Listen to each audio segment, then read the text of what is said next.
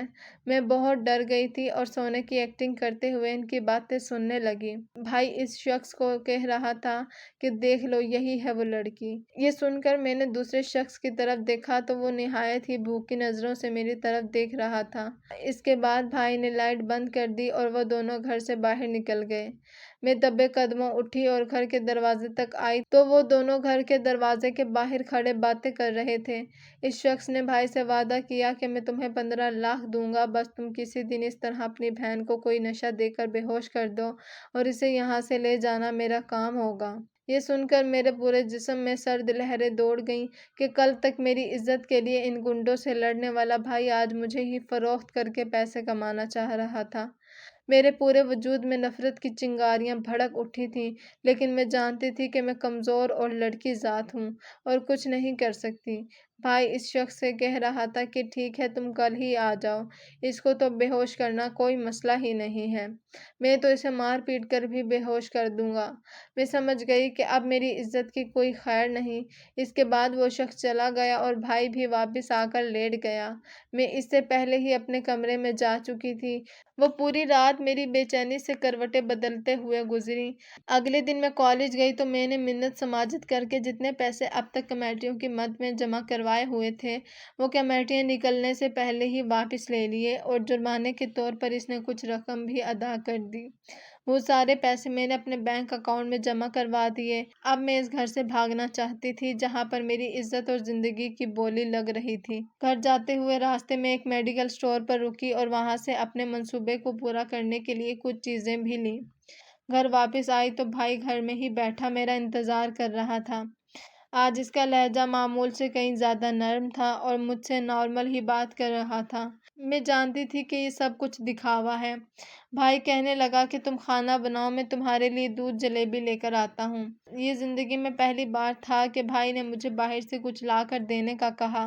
میں سب سمجھ رہی تھی لیکن بھائی کو شک میں ڈالنا بھی مناسب نہیں تھا۔ میں نے کہا ٹھیک ہے بھائی، تم لے آؤ، میں اتنی دیر میں کھانا گرم کر کے لگاتی ہوں، پھر بیٹھ کر کھانا کھاتے ہیں۔ میں نے اس دن آلو گوشت کا سالن پکایا کیونکہ وہ بھائی کو بہت پسند تھا اور بھائی کے لیے سالن بھی الگ نکال دیا۔ کچھ دیر بعد بھائی بھی گھر آ گیا۔ اس کے ہاتھ میں دودھ جلیبی کے 2 پیکٹ تھے۔ اس نے ایک پیکٹ اپنے پاس رکھا اور دوسرا مجھے دے کر کہنے لگا کہ جاؤ اسے نکال لو، کھانے کے بعد کھائیں گے۔ میں سمجھ گئی کہ اس دودھ جلیبی میں لازمی نشے کی دوا ہوگی، لیکن میں نے اس پر کچھ بھی ظاہر ہونے نہیں دیا اور میں اسے لے آئی۔ پھر ہم نے کھانا کھایا اور کھانا کھانے کے فوراً بعد ہی بھائی آگے پیچھے ہو کر جھومنے لگا۔ یوں لگ رہا تھا جیسے وہ شدید نشے کے عالم میں ہو۔ یوں ہی سر چکراتے ہوئے وہ اپنے سر کو تھام کر زمین پر بیٹھ گیا اور کہنے لگا کہ یہ مجھے کیا ہو رہا ہے۔ دراصل بھائی کے سالن کی کٹوری میں نے ایک نشہ آور گولی پیس کر ملا دی تھی جس کا نشہ بہت ہی تیز تھا۔ میں نہیں چاہتی تھی کہ جب میں گھر سے باہر بھاگوں تو بھائی میرا پیچھا کرے۔ میں اس کی طرف دیکھ رہی تھی اور وہ بھی ابھی پوری طرح بے ہوش نہیں ہوا تھا۔ میری طرف دیکھ کر کہنے لگا کہ میں تمہیں زندہ نہیں چھوڑوں گا، تم جہاں بھی بھاگ جاؤ میں تمہیں ڈھونڈ لوں گا۔ یہ سن کر میں ڈر رہی تھی کیونکہ میں جانتی تھی کہ اب کچھ دیر بعد ہی وہ شخص بھی مجھے اغوا کرنے کے لیے آ جائے گا جس سے بھائی نے میرا سودا کیا ہے۔ میں خاموش کھڑی رہی اور بھائی یوں ہی اول فول بکتے ہوئے بے ہوش ہو گیا۔ اس کے بے ہوش ہونے کے بعد میں نے جلدی سے اپنی چیزیں سمیٹ لی اور اپنا عبایا پہن کر اس کے اوپر ایک بڑی سی شال لے لی۔ اپنے آپ کو اچھی طرح ڈھانپ کر میں باہر آ گئی۔ اس وقت تک میرے ذہن میں بالکل بھی نہیں تھا کہ میں یہاں سے فرار ہو کر کیسے جاؤں گی۔ بس میں اللہ کے آسے پر ہی گھر سے باہر نکل کھڑی ہوئی تھی۔ گھر سے باہر نکل کر میں تیزی سے بس اڈے کی طرف جانے لگی۔ میرا ارادہ تھا کہ میں اب اس شہر سے نکل کر کسی بڑے شہر میں چلی جاؤں تاکہ مجھے بھائی آسانی سے نہ ڈھونڈ سکے۔ بڑے شہروں میں گرلز ہاسٹل میں مجھے رہائش بھی مل سکتی تھی۔ اب تو میرے پاس تعلیم بھی تھی، میرا ماسٹرز مکمل ہو چکا تھا اور میرے بینک اکاؤنٹس میں بھی خاصی رقم موجود تھی جس سے میں اکیلے بھی کافی عرصے تک اپنا گزارا کر سکتی تھی۔ میں تیزی سے بس اڈے کی طرف جا رہی تھی کہ تبھی مجھے اپنے پیچھے دوڑتے ہوئے قدموں کی آواز سنائی دی اور ساتھ ہی آواز آئی کہ لڑکی رک جاؤ اور ہمارے ساتھ چلو ورنہ ہم تمہیں گولی مار دیں گے۔ یہ سنتے ہی میں نے وہاں سے دوڑ لگا دی اور اس آس پاس کی تنگ گلیوں میں گھس گئی۔ میرے پاس میری ساری تعلیمی اسناد اور بینک کے ڈاکیومنٹس موجود تھے اور میں نہیں چاہتی تھی کہ میں اس حالت میں کسی کے بھی ہاتھ لگوں۔ ان تنگ سی گلیوں سے ہوتے ہوئے میں نہ جانے کب اور کہاں سے ہوتے ہوئے ایک بڑے روڈ پر نکل گئی۔ میرے پیچھے بھاگتے ہوئے لوگوں کی آوازیں مجھے ابھی بھی سنائی دے رہی تھیں کیونکہ سردیوں کے دنوں کی وجہ سے سناٹا چھایا ہوا تھا اور میں جانتی تھی کہ ابھی تک وہ مجھے دیکھ نہیں پائے ہیں کیونکہ میں تنگ گلیوں میں گھس گئی تھی۔ تبھی مجھے اس بڑے روڈ کی دوسری طرف ایک چھوٹی سی مسجد دکھائی دی، اس کے ساتھ ایک چھوٹا سا ڈھابا بنا ہوا تھا۔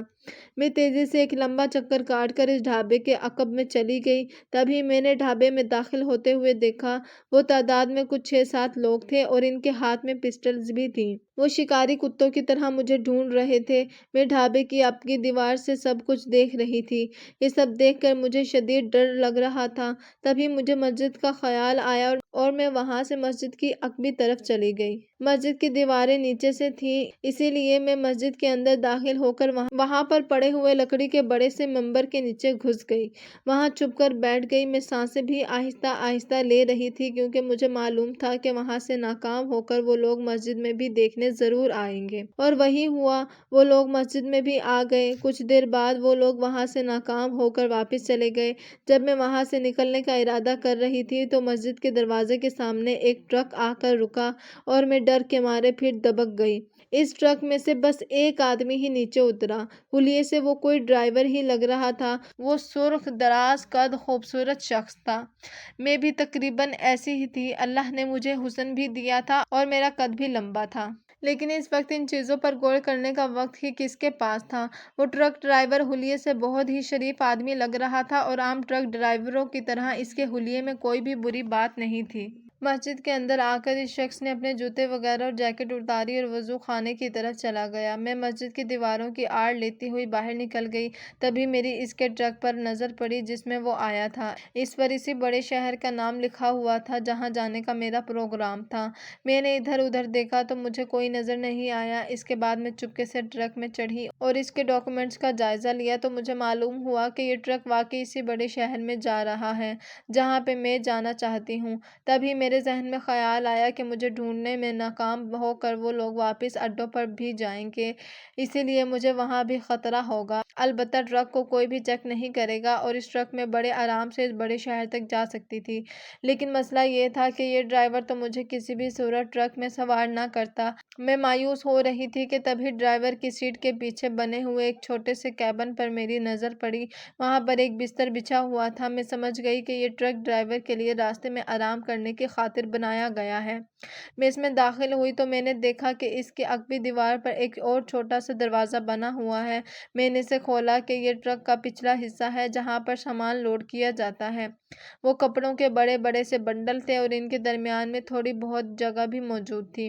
میں نے کچھ ہی لمحوں میں فیصلہ کیا اور ادھر گھس گئی، کیونکہ اگر میں کیبن میں ہی رہتی تو ٹرک ڈرائیور وہاں سے پیچھے جھانک کر مجھے دیکھ سکتا تھا۔ میں نے دروازے کو بس اتنا سا ہی بند کیا کہ جہاں سے سانس لینے کے لیے ہوا آتی رہے، اور اپنے بیگ سے ایک پین نکال کر دروازے کی جھرری میں پھنسا دیا تاکہ جھٹکے سے بند نہ ہو۔ مجھے ابھی وہاں پر دبک کر بیٹھے ہوئے تھوڑی ہی دیر گزری تھی کہ وہ ٹرک ڈرائیور اندر آ گیا اور ٹرک کو سٹارٹ کر کے اس نے سفر شروع کرنے کی دعا پڑھی۔ اپنی حرکتوں سے تو وہ شخص بہت ہی مذہبی اور شریف آدمی لگ رہا تھا۔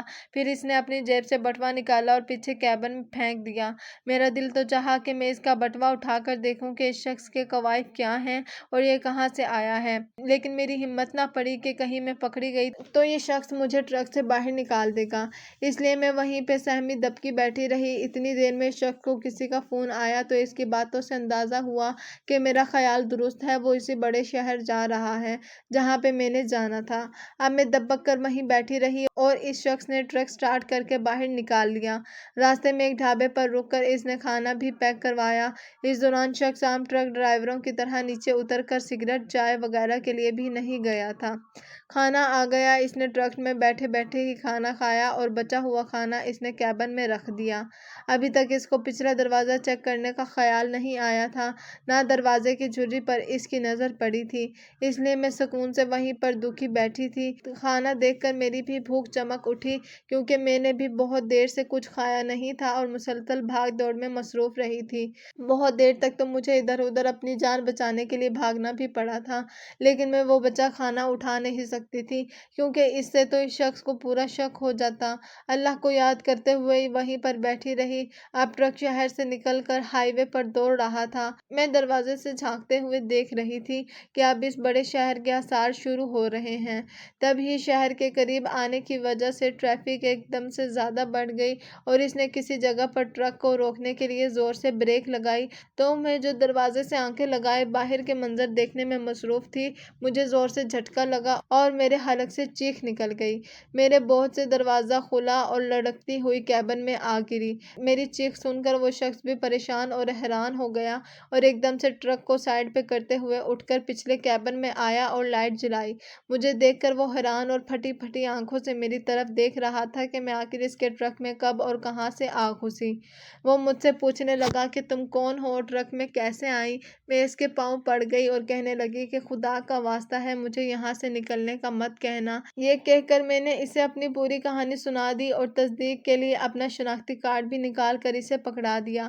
میرا شناختی کارڈ دیکھتے ہی وہ مارے حیرت کے پتھر کا بت بن گیا۔ اس کی آنکھوں سے آنسو نکلنے لگے اور ایک دم ہی وہ بے اختیار ہو کر دھاڑے مار مار کے رونے لگا۔ میں ایک دم سے حیران اور پریشان ہو گئی تھی کہ آخر میرے شناختی کارڈ میں اسے ایسی کیا چیز دیکھی کہ جس کی وجہ سے وہ ایسے رو رہا ہے۔ تبھی اس نے مجھے میرے نام سے پکارا اور کہنے لگا کہ سعدیہ باجی آپ نے مجھے پہچانا نہیں؟ میں حیرت سے اس کی طرف دیکھ رہی تھی، تبھی اس نے اپنا شناختی کارڈ نکال کر میرے سامنے رکھ دیا اور میرا شناختی کارڈ دیکھ کر جو اس کا حال ہوا تھا وہی ایک دم سے میرا ہوا۔ میں پھٹی پھٹی آنکھوں سے اس کے شناختی کارڈ پر اس کی تصویر اور اس کا نام دیکھ رہی تھی اور پھر سر اٹھا کر اسے دیکھا تو میں ایک دم سے اسے پہچان گئی۔ یہ تو میرا چھوٹا بھائی سعد تھا جسے میرے باپ نے زبردستی اپنے پاس رکھ لیا تھا۔ میں اس اچانک ٹکراؤ پر شوق کی کیفیت میں تھی اور میری آنکھوں سے آنسو بہہ رہے تھے۔ میں جو اس کے قدموں میں گری ہوئی تھی، اس نے مجھے دونوں بازوں سے پکڑ کر اٹھایا اور میرا سر اپنے سینے سے لگا لیا اور کہنے لگا کہ بے شک اللہ بڑا رحیم ہے۔ پھر اس نے مجھے اپنی زندگی کی پوری کہانی سنائی۔ میرا وہ ظالم باپ کب کا مر چکا تھا اور اس کی زندگی ختم ہونے کے بعد میرے بھائی نے ٹرک ڈرائیونگ کا کام شروع کر دیا تھا۔ یہ ٹرک بھی اس کا ذاتی تھا اور اس کے لیے اس نے کوئی لڑکا نہیں رکھا تھا کیونکہ اسے بچپن سے ہی محنت کا شوق تھا۔ اس نے اپنے باپ سے ملنے والی جائیداد کا کچھ حصہ بیچ کر یہ ٹرک لیا تھا اور اسے چلا رہا تھا۔ اب وہ اسی بڑے شہر میں ہی رہتا تھا جہاں ہم داخل ہو رہے تھے اور اب تک اس کی شادی بھی نہیں ہوئی تھی۔ میں اللہ کے اس معجزے پر حیران تھی کہ وہ کیسے لوگوں کو لوگوں سے ملاتا ہے۔ اس کے بعد کی کہانی بہت مختصر ہے۔ میرا بھائی مجھے اپنے ساتھ لے گیا اور باقی جائیداد میں سے میرا حصہ اس نے میرے نام کروا دیا اور کہنے لگا کہ یہ تمہارا حق ہے جو تمہیں شریعت دیتی ہے۔ میرے باپ نے میرے بھائی کو بالکل بھی نہیں پڑھایا تھا جس کی وجہ سے وہ اس کام پر مجبور ہوا تھا۔ بھائی نے خوشی خوشی مجھے جاب کی اجازت بھی دے دی اور آج میں ایک سرکاری ادارے میں بہت اچھی پوزیشن پر فائز ہوں۔ بھائی نے میری شادی بھی کروا دی ہے اور میں اب اپنی زندگی میں بہت خوش ہوں۔ کچھ عرصے بعد بھائی کی شادی ہے اور میں سوچ رہی ہوں کہ اپنے شوہر سے کہوں کہ مجھے ابھی بھی بھائی کے ساتھ ہی رہنا ہے۔ میرا بھائی بہت اچھا ہے اور اسی طرح میرا شوہر بھی بہت اچھا ہے۔ آج تک میرا بھائی میرے ساتھ ہی رہتا آیا ہے کیونکہ مجھے اس حوالے سے دونوں طرف سے بے پناہ تعاون ملا ہے۔ یہ تھی میری زندگی کی کہانی۔ آپ کو میری کہانی کیسی لگی اس بارے میں کمنٹس میں اپنی رائے سے ضرور آگاہ کریں اور اگر آپ کے ساتھ ایسا کوئی واقعہ پیش آیا ہو تو آپ اس کے بارے میں بھی بتا سکتے ہیں۔ اس دنیا میں ہم جیسے بہت سارے لوگ ہیں جنہیں زندگی سوائے ٹھوکروں کے کچھ نہیں دیتی، لیکن پھر اللہ کی رحمت ان پر چھم چھم برستی ہے اور وہ ایک نہ ایک دن اپنے مقاصد میں ضرور کامیاب ہو جاتے ہیں۔ اگر آپ کو ہماری کہانی پسند آئی ہو تو ہمارے چینل کو لائک کریں اور سبسکرائب کر دیں، بیل نوٹیفیکیشن کو بھی آن کر دیں تاکہ ہماری آنے والی ہر مزیدار کہانی آپ کو وقت پر ملتی رہے۔